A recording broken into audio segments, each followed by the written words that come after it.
ನಮಸ್ಕಾರ. ಏಷ್ಯಾನೆಟ್ ಸುವರ್ಣ ನ್ಯೂಸ್ನ ವಿಶೇಷ ಜಾತಕ ಫಲ ಕಾರ್ಯಕ್ರಮಕ್ಕೆ ಸ್ವಾಗತ. ನಾನು ಅಮೃತಾ ಗೌಡ.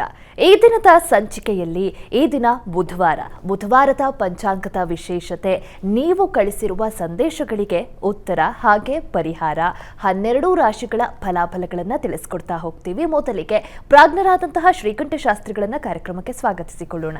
ಶಾಸ್ತ್ರಿಗಳೇ, ಕಾರ್ಯಕ್ರಮಕ್ಕೆ ಸ್ವಾಗತ. ನಮಸ್ಕಾರಗಳು. ಶಾಸ್ತ್ರಿಗಳೇ, ಮೊದಲಿಗೆ ಈ ದಿನದ ಪಂಚಾಂಗದ ವಿಶೇಷತೆಯನ್ನು ತಿಳಿಸ್ಕೊಡೋದಾದ್ರೆ. ಶ್ರೀ ಗುರುಭ್ಯೋ ನಮಃ. ಹರಿ ಓಂ. ಮೂರ್ತಿತ್ವೇ ಪರಿಕಲ್ಪಿತ ಶಶಿಭೃತೌ ವರ್ತ್ಮ ಪುನರ್ಜನ್ಮನಾಂ ಆತ್ಮೇತ್ಯಾತ್ಮವಿದಾಂ ಕ್ರತುಶ್ಚೇಜತಾಂ ಭರ್ತ ಅಮರಜ್ಯೋತಿಷಾಂ ಲೋಕಾನಾಂ ಪ್ರಳಯೋದ್ಭವ ಸ್ಥಿತಿ ವಿಭಶ್ಚಾನೇಕ ಧಾಯಶ್ರಿತೌ ವಾಚನ್ನ ಸದದಾತ್ವನೇಕ ಕಿರಣಃ ತ್ರೈಲೋಕ್ಯ ದೀಪೋ ರವಿಃ. ಸಮಸ್ತ ವೀಕ್ಷಕರಿಗೆ ಶುಭೋದಯ, ಶುಭ ಬೆಳಗು. ಈ ದಿನದ ಸಂದೇಶಗಳನ್ನು ಪರಿಶೀಲಿಸೋಣ. ತತ್ಪೂರ್ವದಲ್ಲಿ ಹೊತ್ತಿನ ಪಂಚಾಂಗವನ್ನು ಗಮನಿಸಿಕೊಳ್ಳೋಣ. ಶ್ರೀ ಕ್ರೋಧೀನಾಮ ಸಂವತ್ಸರ, ಉತ್ತರಾಯಣ, ವಸಂತ ಋತು, ಚೈತ್ರ ಮಾಸ, ಶುಕ್ಲ ಪಕ್ಷವಾಗಿದೆ. ಈ ದಿವಸ ಬುಧವಾರವಾಗಿರ್ತಕ್ಕಂಥದ್ದು. ದ್ವಿತೀಯ ತಿಥಿ ಅಶ್ವಿನಿ ನಕ್ಷತ್ರ, ಉಪರಿ ಭರಣಿ ನಕ್ಷತ್ರ ಇರ್ತಕ್ಕಂಥದ್ದು. ವರ್ಷದೊಡುಕು ಅಂತ ಕರೀತಾರೆ. ಯುಗಾದಿಯ ಮಾರನೇ ದಿವಸ ಮನೆಗಳಲ್ಲಿ ಸಂಭ್ರಮದ ವಾತಾವರಣ ಇರುತ್ತೆ.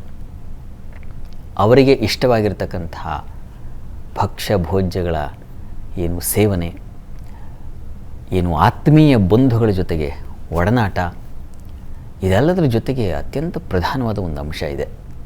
ಏನಪ್ಪ ಅಂದರೆ ಚಂದ್ರ ದರ್ಶನ ಮಾಡ್ತಕ್ಕಂಥದ್ದು. ಬಿದಿಗೆ ಚಂದ್ರನ ದರ್ಶನ ಈ ದಿವಸ, ಯುಗಾದಿಯ ಮಾರನೇ ದಿವಸ ಮಾಡಬೇಕು ಅನ್ನೋದು ಶಾಸ್ತ್ರವಚನ. ಚಂದ್ರ ದರ್ಶನದಿಂದ ನಮ್ಮ ಎಲ್ಲ ತೊಡಕುಗಳು, ಮಾನಸಿಕ ತೊಡಕುಗಳು ನಿವಾರಣೆಯಾಗುತ್ತೆ. ಮತ್ತು ಯಾರು ಈ ವಿನಾಯಕ ಚೌತಿ ಭಾದ್ರಪದ ಮಾಸದಲ್ಲೇ ಆಗಿರುತ್ತಲ್ಲ, ಆ ದಿವಸ ಏನಾದರೂ ಚಂದ್ರನನ್ನು ನೋಡಿ ಆ ಒಂದು ಶಾಪಕ್ಕೆ ಗುರಿಯಾಗಿದ್ದರೆ ಆ ದಿವಸ ಚಂದ್ರನ ನೋಡಬಾರ್ದಲ್ಲ. ಅಕಸ್ಮಾತ್ ಆಗೇನಾದ್ರು ಚಂದ್ರನ ನೋಡಿದ್ದಿದ್ರೆ ಈ ಯುಗಾದಿ ಎರಡನೇ ದಿವಸ ಈ ದಿವಸ ಇದೆ, ಈ ದಿವಸದ ಚಂದ್ರನ ನೋಡಿ ಆ ಒಂದು ಪಾಪವನ್ನು ಅಥವಾ ಆ ಒಂದು ಶಾಪವನ್ನು ಪರಿಹಾರ ಮಾಡಿಕೊಳ್ಬಹುದು ಅನ್ನುವಂಥ ಒಂದು ನಂಬಿಕೆ ಕೂಡ ಇದೆ. ಮುಖ್ಯವಾಗಿ ಚಂದ್ರ ಮನಸ್ಸಿಗೆ ಆಹ್ಲಾದ ಕೊಡ್ತಕ್ಕಂಥವನು. ವೃದ್ಧಿ ಚಂದ್ರನನ್ನು ನಾವು ಪ್ರತಿ ದಿವಸ ನೋಡಬೇಕು. ಪ್ರತಿ ದಿವಸ ಚಂದ್ರನ ದರ್ಶನದಿಂದ ಮನಸ್ಸು ಆಹ್ಲಾದವಾಗುತ್ತೆ.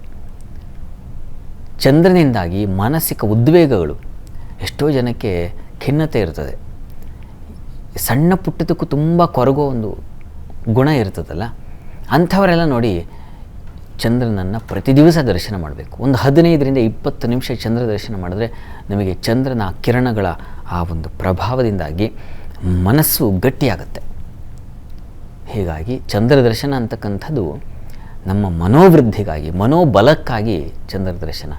ಹೀಗಾಗಿ ಈ ದಿವಸ ತಪ್ಪದೆ ಚಂದ್ರ ದರ್ಶನ ಮಾಡಿ, ನಮಸ್ಕಾರವನ್ನು ಮಾಡಿ, ಹಿರಿಯರಿಗೆ ಚಂದ್ರ ದರ್ಶನ ಮಾಡಿ, ಮನೆಯಲ್ಲಿನ ಹಿರಿಯರಿಗೆ ನಮಸ್ಕಾರವನ್ನು ಮಾಡಿ ಅವರ ಆಶೀರ್ವಾದವನ್ನು ಪಡಿತಕ್ಕಂಥದ್ದು ನಡೆದುಕೊಂಡು ಬಂದಂತಹ ಸಂಪ್ರದಾಯ. ಹೀಗಾಗಿ ತಪ್ಪದೆ ಆ ಚಂದ್ರ ದರ್ಶನ ಮಾಡಿ.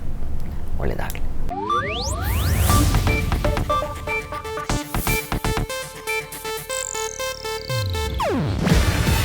ಇದು ಏಷ್ಯಾನೆಟ್ ನ್ಯೂಸ್ ನೆಟ್ವರ್ಕ್ ಪ್ರಸ್ತುತಿ.